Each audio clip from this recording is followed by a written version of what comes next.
Salutations à toutes et à tous, nous sommes le samedi 21 décembre, bienvenue à l'ouverture de la 21e case de notre calendrier de l'Avent. Et aujourd'hui, de nouveau, je n'ai rien sous la main. Et on va donc commencer avec le roman Les tisserands de la licorne de Françoise Bourdon. En 1869, le village de Saint-Blaise vit au rythme du tissage artisanal du drap.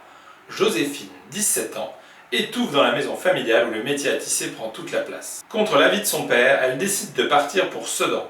Là-bas, elle tombe amoureuse de Jérôme, le fils de la puissante famille d'Esprèze, propriétaire d'une fabrique de draps depuis près de 2 siècles. Très épris l'un de l'autre, ils projettent de se marier malgré l'opposition de la tyrannique mère du jeune homme.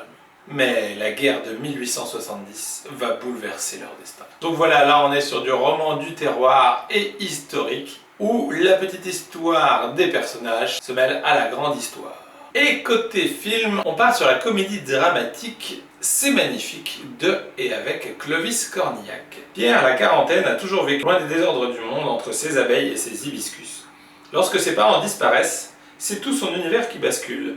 Il découvre qu'il a été adopté et doit apprendre à survivre dans une société moderne qu'il n'a jamais connue. Déterminé à élucider le mystère de ses origines, il croise la route d'Anna qui, touchée par la bienveillance de cet homme pas comme les autres, accepte de l'aider. Mais à mesure qu'il progresse dans son enquête, Pierre se décolore comme par enchantement.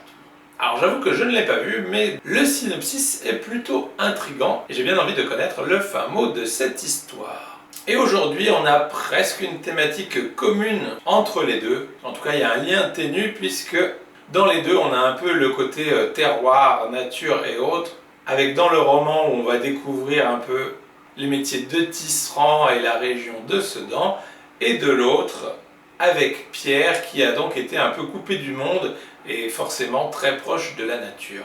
Et en tout cas, voilà, 2 œuvres qui procurent des émotions. Donc voilà, sur ces bonnes paroles, il ne nous reste plus qu'à vous souhaiter une excellente journée. Et on vous dit à demain pour l'ouverture de la 22e case de notre calendrier de l'Avent. Salut!